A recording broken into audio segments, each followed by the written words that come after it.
জামায়াতে ইসলামী আমির doctor Shafiqur Rahman বলেছেন, ইসলামী bank দখল করেনি জামায়াত, এ ব্যাংক তার মায়ের কোলে ফিরে এসেছে। রোববার নীলফামারী সৈয়দপুরে কথা বলেন তিনি। জামায়াত আমির বলেন, ইসলামী ব্যাংক দখল করেনি জামায়াতে ইসলাম। 5 আগস্টের পর নতুন ডাকাতরা ব্যাংক দখল করতে গিয়েছিল, তারা পালিয়ে গেছে। তিনি আরো বলেন, ক্ষমতায় গেলে কারো ওপর জোর করে পর্দা প্রথা চাপিয়ে দেবে না জামায়াতে ইসলাম। এমন শিক্ষা ব্যবস্থা প্রণয়ন করা হবে যেখানে নারীরা আপন ইচ্ছায় পর্দা করবে। এদিকে বাংলাদেশ জামায়াতে ইসলামের আমির ডক্টর শফিকুর রহমান আরও বলেছেন, একদল ষড়যন্ত্রকারী সংখ্যালঘু এবং সংখ্যাগুরু বলে দেশকে 2 ভাগে বিভক্ত করতে চায়। দুনিয়ার বুকে এমন কোনো জাতি নাই যারা বিভক্ত হয়ে সম্মান এবং মর্যাদা লাভ করতে পেরেছে, উন্নতির শিখরে পৌঁছাতে পেরেছে। এই বিভক্তি আমাদের সর্বনাশ করেছে। আমরা এই বিভক্তির কবর রচনা করতে চাই।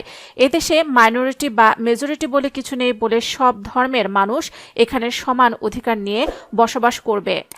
তিনি বলেন, আমাদের এখন দরকার জাতীয় ঐক্য। আমাদের বিরুদ্ধে, দেশের বিরুদ্ধে হাজারো ষড়যন্ত্র হচ্ছে। এই ষড়যন্ত্র 18 কোটি মানুষের 36 কোটি হাত শক্ত হাতে রুখে দিবে।